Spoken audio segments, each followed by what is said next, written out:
নূহকে ও তাহার পুত্রগণকে এই আশীর্বাদ করলেন, তোমরা প্রজাবৃন্দ বহু বংশ হও। তিনি এখানে নূহকে ডাকার পর সমস্ত প্রাণী যখন জাহাজের মধ্যে বেরিয়ে আসার পর তিনি বললেন, তোমরা বহু বংশ হও। তিনি সমস্ত প্রাণীকে এবং মনুষ্যকে তিনি বললেন বহু বংশ হও আর পৃথিবীকে পরিপূর্ণ করো। তিনি এখানে পরিষ্কারভাবে যদি আমরা এখানে পাঠ করি, আমরা আদিপুস্তক 9 অধ্যায় আমরা যদি এখানে 1 থেকে 17 পদ পর্যন্ত আমরা এর মধ্যে কি লেখা আছে বাইবেল শাস্ত্রের মধ্যে আপনারা এখানে জানতে পারবেন। আসুন আপনাদেরকে আমি একটিবার এই ভিডিওর মাধ্যমে আপনারা জানা চলেছি যে বাস্তবিক পবিত্র বাইবেলে কি লেখা আছে। আজকে আমরা সেই 6ষ্ঠ দফাতে আমরা যাচ্ছি। ঈশ্বর তাদেরকে বহু বংশ আদেশ দিলেন আর সেই পৃথিবীকে পূর্ণ করতে বললেন, প্রত্যেকে মনুষ্যকে এবং প্রাণীদেরকে। আর তিনি তাদেরকে বললেন যে প্রত্যেকটা পশু পাখি মানুষের অধীনে থাকবে, এমনকি এই আকাশে যত উড়ে বেড়াচ্ছে এবং এই গমনশীল এবং জলের মধ্য দিয়ে যত প্রাণী আছে মানুষকে তিনি অধিকার দিলেন যার কর্তৃত্ব করবে। আর প্রত্যেকটা পশু পাখি মানুষের হস্তে সমর্পিত হবে আর তাদের আদেশ অনুসারে চলবে। দেখুন কিভাবে ঈশ্বর যা চুক্তি করেছিল সেই চুক্তি এখনো পর্যন্ত আছে। আসুন আমরা এখানে দেখতে পাই সেই নূহকে কিভাবে সে বললেন, আর বললেন যদি তোমরা কোনো মনুষ্যকে খুন করে তার রক্তের দায় সে মনুষ্যর কাছ থেকে আর প্রতিশোধ তার কাছ থেকে নেবেন। এই জন্যে কারণ এখানে এই শাস্ত্রতে লেখা আছে, আপনারা পড়বেন, দেখবেন, জানবেন যে ঈশ্বর বলেছেন আমি আমার প্রতিমূর্তিতে মনুষ্য নির্মাণ করিয়াছি, মনুষ্যকে সৃষ্টি করিয়াছি। তাই একজন মানুষকে খুন করতে নিষেধ করা হয়েছে, খুন করবে না।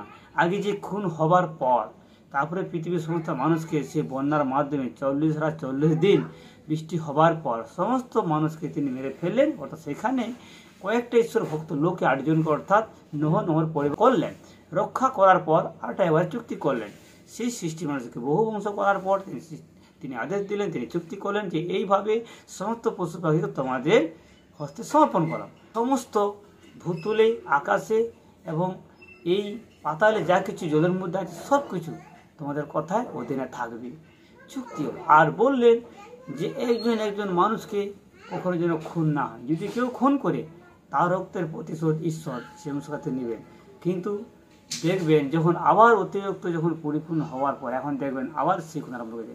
সেই জন্যে মানুষকে খুন করা মানে ঈশ্বরের প্রতিমূর্তিকে খুন করা, কারণ অনুমতি ঈশ্বর কাছ থেকে আসে না, এটা সম্পূর্ণ মহেন্দ্র শক্তির কারা এটা আবার হচ্ছে। তো সেখানে সেই চুক্তি হলো। আরেকটা চুক্তি হয়েছে যে তিনি এইভাবে আর পৃথিবীতে বন্যা পাঠাবেন না। যদি বলছে পৃথিবীর এই আকাশে কোনোরকমভাবে যদি আবার সেই বৃষ্টি পাঠায় তাহলে এইভাবে তাদেরকে মেরে ফেলবেন না। তিনি নূহর সঙ্গে তিনি চুক্তি করলেন, সমস্ত পশুর সঙ্গে তিনি চুক্তি করলেন। চুক্তিটা হচ্ছে তিনি বললেন যে এই মেঘের নিচে একটা মেঘ ধনু স্থাপন করলেন। যেখানে অতিরিক্ত যখন ঈশ্বর বৃষ্টি পাঠান তখন দেখবেন ওই মেঘ ধনুটা উঠবে, আর তখন আর অতিরিক্ত 40 দিন বৃষ্টিটা হবে না, কারণ এটা চুক্তি মানুষের মধ্যে। আজও দেখতে পাবেন প্রবল যখন মেঘ উঠে, প্রবল যখন গুরুতর যখন বৃষ্টির সম্ভাবনা থাকে, দেখবেন অতিরিক্ত সম্ভাবনা সেখানে দেখবেন মেঘের মধ্যে যে একটা মেঘ ধনু একটা উঠে আসতেছে। এটা ঈশ্বর নূহকে তার পশুদেরকে তিনি বলেছিলেন, চুক্তি করেছিলেন ওর সঙ্গে। আজও সেই চুক্তি রয়েছে। দেখবেন কখনো কখনো বর্ষার সময় সেটা উঠে আসে, আমরা দেখতে পাই। বলছে সেটার নাম ঈশ্বর জন্য বলছেন মেঘের ধনু। এটা হচ্ছে মেঘধনু। কেন এটা দেওয়া হয়েছিল এসে বলছেন যদি অতিরিক্ত আমি সেখান থেকে বৃষ্টি পাঠাই, বৃষ্টি আসে, তাহলে এই পৃথিবীতে আর এইভাবে প্রবল বৃষ্টি যাতে না হয়, এটা চুক্তি রয়েছে। সেই জন্য তাকে আদেশ করেছিলেন। আর তিনি তিনি আবার ওখানে মেঘের মধ্যে যখন উঠবেন তখন সে বৃষ্টি এত হতে দেবেন না। তিনি দেখবেন মেঘ কেটে যাবে, অল্প থেমে যাবে। আর না হলে যদি ওই চুক্তিটা যদি না থাকতো আবার সেই বহু বৃষ্টির মাধ্যমে মানুষ মারা যেত। এইভাবে তিনি প্রতিজ্ঞা করেছে মানুষের মধ্যে, আর আমি এইভাবে মানুষকে আমি আর নষ্ট করবো না, আর ক্ষতি করব না। এইভাবে একটা চুক্তি হয়েছিল সেই মেঘধনু। কিন্তু অনেকেই মেঘধনুটাকে ভুলভাবে ভুল জায়গায় নাম করে ব্যবহার করেন। কিন্তু সর্বপ্রথম ঈশ্বর মানুষের সঙ্গে চুক্তি করেছিলেন যে আমি একটা আকাশে মেঘধনু দিচ্ছি। এইটা সমস্ত পশুরা জানবে, সমস্ত মানুষ জানবে। আর এটা দেখলে জানবেন সেই সময় ঈশ্বর মানুষের সঙ্গে অর্থাৎ নূহর সঙ্গে চুক্তি করেছিলেন যে এটা ওঠা মানে আর বৃষ্টি হবে না। আপনারা বুঝতে পারলেন যে এটা চুক্তি কীভাবে। এই মেঘের মধ্যে মেঘধনু কারণটা কি, কেন এই মেঘধনুটা উঠে আকাশে এইভাবে যদি আসে কেন ওঠে অনেকে জানেন না। হ্যাঁ, মেঘ ধরে উঠেছে, এই দেখে এখানে এই তগুলো রং, এই রং সেই রং, কিন্তু কেন উঠে সেটা অনেকেই জানেন না। অর্থাৎ বাইবেলে পরিষ্কার পবিত্র শাস্ত্র এখানে লেখা আছে, আপনার আদিপুস্তক 9 অধ্যায়, ঈশ্বর এই জন্যে এই মেঘধনুটা স্থাপন করেছেন যাতে পুনরায় আর এত বৃষ্টি দিয়ে মানুষরা না মারা যায়। তিনি দয়ালু, তিনি প্রেমময়, তিনি ঈশ্বর, তিনি মানুষকে ভালোবাসেন, তাই তিনি আর এইভাবে মানুষকে নষ্ট করতে চান না। প্রত্যেকটা মানুষ যেন মন পরিবর্তন তো পৌঁছাতে পারে, তাই তিনি এই প্রভু যীশু খ্রিস্টের প্রত্যেকটা মানুষকে মন পরিবর্তন করে পাপ থেকে বেরিয়ে আসার জন্য তিনি সুযোগ দিচ্ছেন। তাই প্রত্যেকে আপনারা এই প্রভু যীশু খ্রিস্টকে গ্রহণ করে মুক্তিদাতা বলে দেখবেন আপনার আত্মা নষ্ট হবে না। যেহেতু এখানে আমরা মাংস মেরুদের বসবাস করছি, তাই আমাদের ভিতরে আত্মা আছে, সে আত্মার যেন নষ্ট না হয়ে যায়। তাই ঈশ্বর বলেছেন, আমার প্রতিমূর্তিতে আমি মনুষ্যকে নির্মাণ করেছি। এই জন্যে মানুষকে যে খুন করে সে মানুষের খুনের দায় সেই মানুষের কাছে তিনি নেবেন, হিসাব নেবেন। আপনারা তখন শুনলেন এই সৃষ্টি যে কীভাবে সৃষ্টি হয়েছে, কীভাবে মানুষ ছিল, কীভাবে মানুষের মধ্যে পাবত, কীভাবে মানুষকে মেরে ফেলেন, কীভাবে মানুষকে আর তিনি সব মানুষের সঙ্গে মেরে ফেলতে চাইছেন না, কীভাবে তিনি মানুষের মধ্যে চুক্তি করেছিলেন। তিনি নহব, তাই জন্য মেঘে তিনি মেঘধনু স্থাপন করলেন।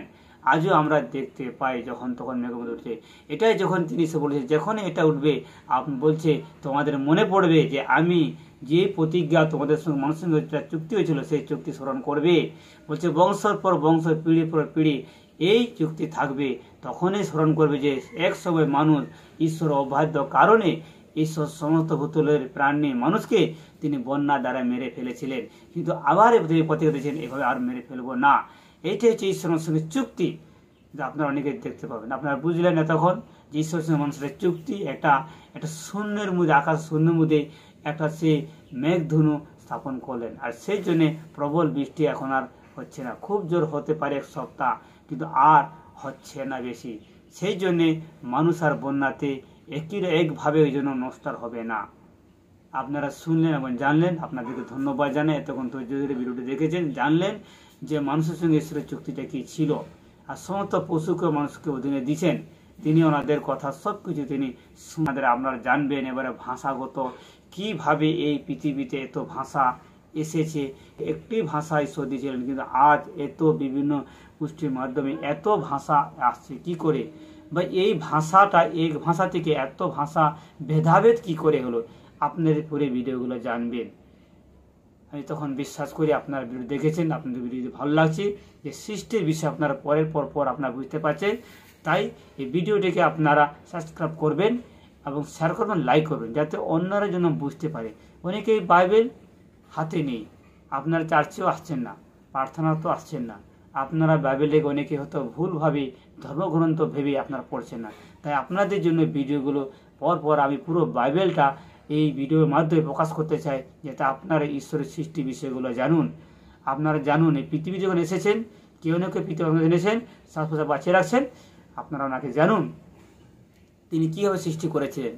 এই যে সৃষ্টির সমস্ত যা কিছু দেখছেন, এটা কিভাবে হঠাৎ কিভাবে হয়েছিল না কি হয়েছিল, আপনাকে একটু পরে ধাপে আপনাকে জানাবো, পুরো বাইবেলটা বুঝতে পারবেন।